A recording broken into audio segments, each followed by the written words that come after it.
Okay, so we're to the point now we're ready to install the locker.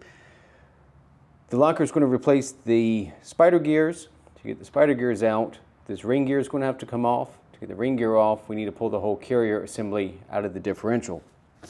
So at this point, the axle shafts have been pulled out, and we need to take the carrier bearing caps loose. You may also notice I went ahead and marked the orientation of the ring gear to the carrier. When I put this back together, I'd like to get everything back in alignment.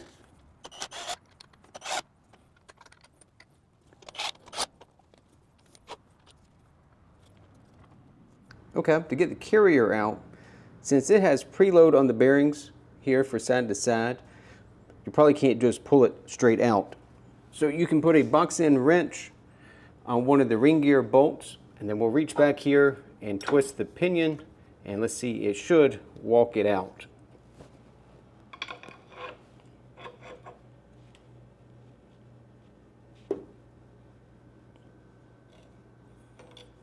There we go.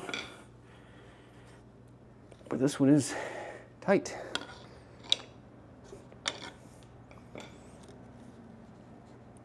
There we go. Make sure you keep up with the bearing races as they come off, because you'll want to put those back to the side that they came off from. So set those to the side and label or mark them in some capacity so you know which one goes with which. Now we need to take the ring gear bolts off, and then we'll knock this loose.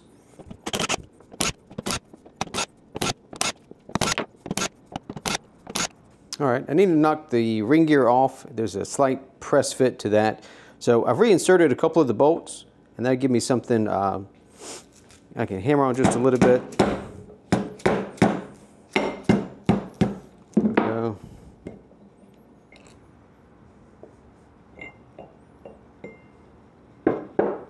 Next, we need to remove the cross pin or cross shaft. That is held in by a roll pin that fits through here. It will come out this side. On this side, there's a hole there that we can insert a punch into, and we should be able to drive out the roll pin. Set that to the side. We will reuse him. Now we're ready to knock out the cross pin.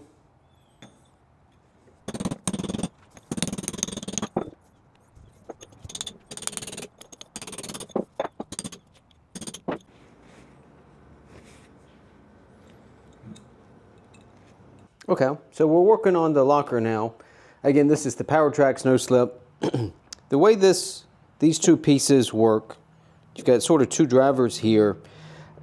The instructions seem to be somewhat generic. It may be better suited for something like a Dana 35 because it references removing C-clips and that sort of thing, which obviously the Dana 30 front axle is not a C-clip axle. These appear to be the same. The instructions kind of mentioned that you have a slotted driver and a non-slotted. These, from everything I can see, appear to be identical left and right. So you've got three components here. So this piece will slide in. This is what the axle engages in. Here at the bottom, there's sort of a slot. This piece will align with that. You can see kind of, hopefully you can hold it where you can see it. Same thing when this piece engages with this. There's a tooth missing down here at the bottom. So when this fits in, there's only one slot it can fit into. So when all three pieces come together, those slots need to align, and then it all fits together. If you get this off in any capacity, you can see that it won't fully engage the teeth. So I used a little paint marker and just made a mark where those slots are. That way this is how this all needs to fit together. Same thing on this one, exact same setup.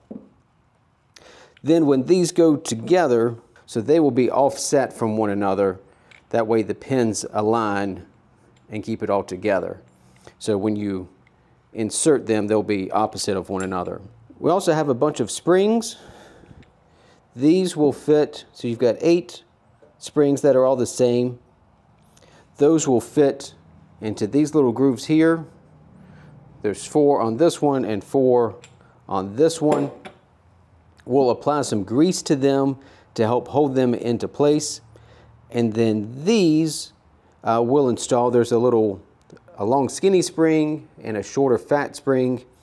When all this comes together, those will fit into these sides. There's one on this side and one on this side. So that just kind of gives you an understanding of where all these springs go. So I'm going to work on assembling this piece by piece. We'll start by putting these springs into the holes.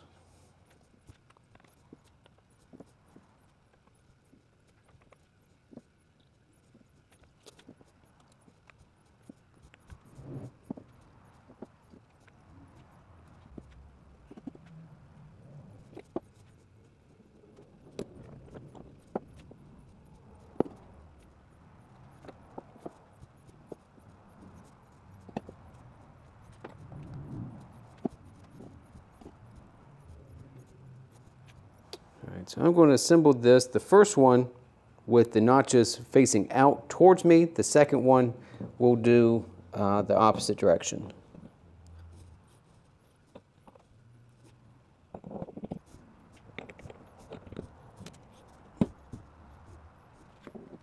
Okay, here goes the bad news.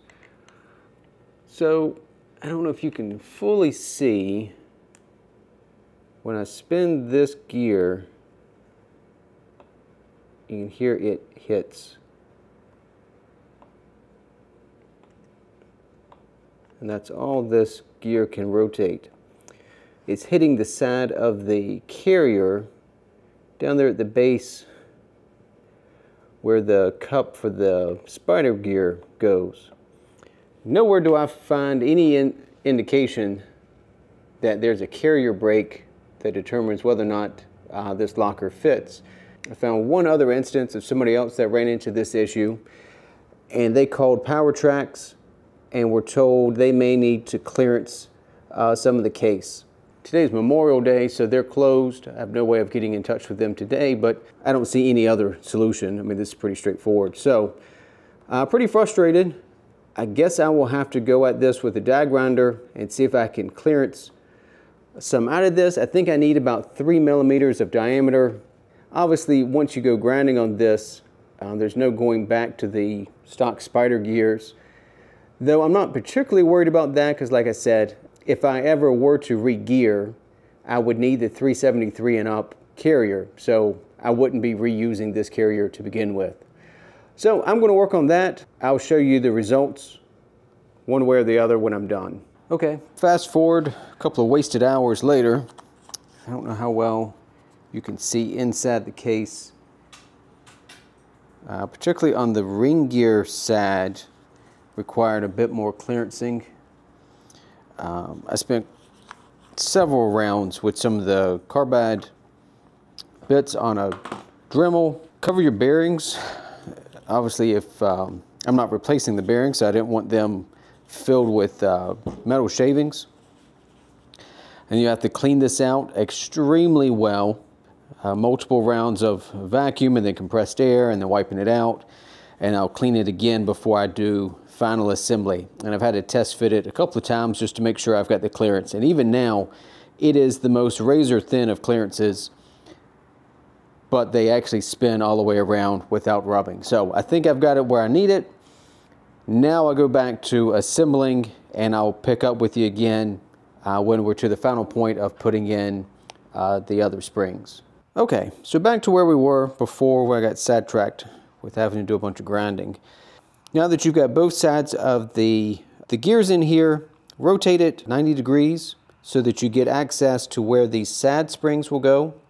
We'll do the same thing. We'll put a little grease on these things.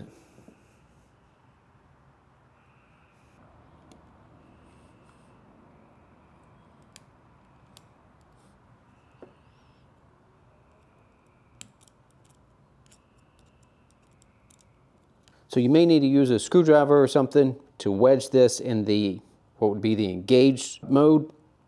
And then as you press in the small screw, you'll feel it. It kind of falls into a couple little buckets that are cut into the cases there.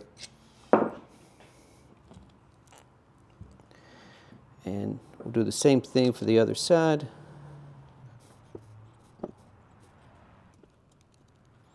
They give you this check tool for checking the clearances. So there's a skinny side and a fat side. So the skinny side should fit in, no problem. And then the taller fat side should not fit. So it looks like we're good there. I'll check the other side just to double check. That fits. That does not. So that's good. All right, so this is set up. Next, I need to put the new roll pin in, and then with a cross pin, and then we'll put the roll pin in to hold it in place. This differential case has given me problems at every turn. So you may have observed when I was getting the stock cross pin out, I had to drive it out. It was really in there like a press fit, and it's not normally that tight in my experience. So the locker comes with a new cross pin, which is the exact same size as the stock one, but it is equally as difficult getting it in. This just does not go in at all. So I went to the grocery store and I just bought some dry ice, and had the stock pin or the replacement pin sitting in the freezer on the dry ice, I don't know, for 5-10 minutes now. And I'm hoping that will be enough to get this in. Keep in mind, as you drive it in, you've now got the springs in this locker that you're going to have to push past. So you may need to be able to twist that pin as it goes in. So you may want to find something that will fit into the hole where the roll pin goes to help you work it in. So we'll see how that shapes up here. So I'm going to grab it out of the freezer and let's check it out. Just for curiosity's sake, I show this around 32 degrees. Let's see if this is cold enough to go in.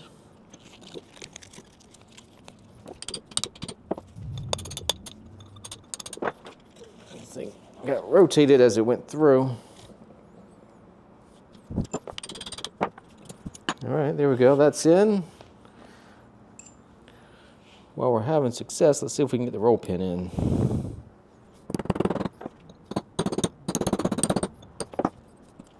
There we go. So, $10 in dry ice, made that fairly easy. I had tried putting this in the press. It just wasn't having it. Using the dry ice to shrink that cross pin is the deal. So, if you just so happen to run into that your differential case is running into this same issue, I don't know how common this is, but $10 in dry ice was money well spent. Okay, now it's time to put the ring gear back on the carrier. As you put this back up, make sure you line up the bolt holes, because this is a light kind of a press fit. So once it's snug on there, you can't really spin the ring gear on the carrier. Okay, once all the bolts in there, we'll kind of go a crisscross pattern just to get it to seat fully, and then we'll go move on to our torque specs. Okay, that's seated evenly all the way around. Just check and make sure you don't have it sort of cocked. Otherwise, you're really going to have problems. Torque spec on these bolts is 55 foot-pounds.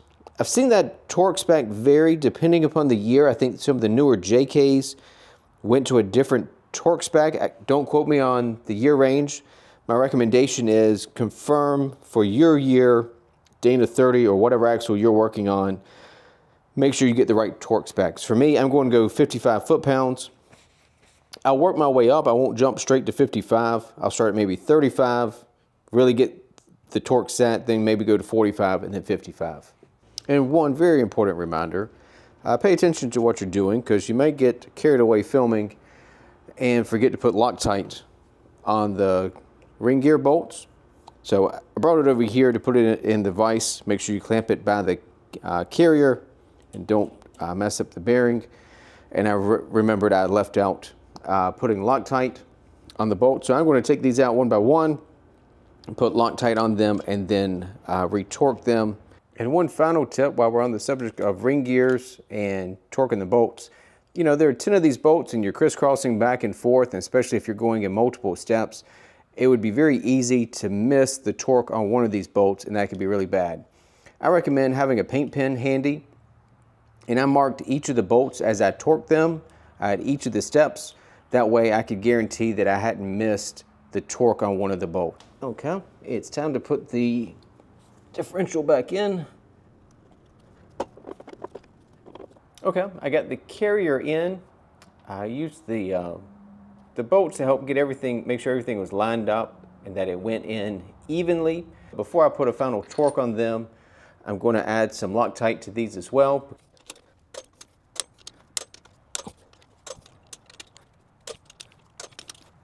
As I looked up some torque specs for other things I was working on, I realized I started finding conflicting information about the torque spec for these bearing cap bolts. I've read everything from 45 foot-pounds to 55 to 60, all the way up to 80.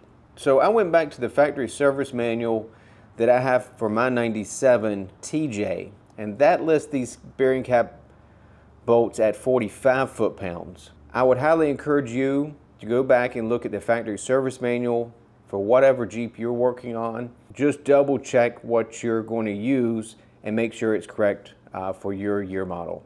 I'm going to use a differential cover gasket instead of RTV. Makes it a little bit easier should I ever have to go back into this axle, but you can use whatever makes your heart happy.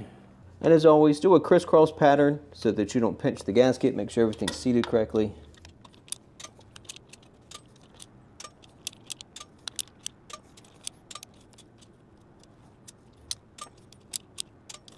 Okay, the diff is finished up, leaving the drain plug out to remind me that I don't have fluid in it yet. I'm going to move on to working on the axle ends.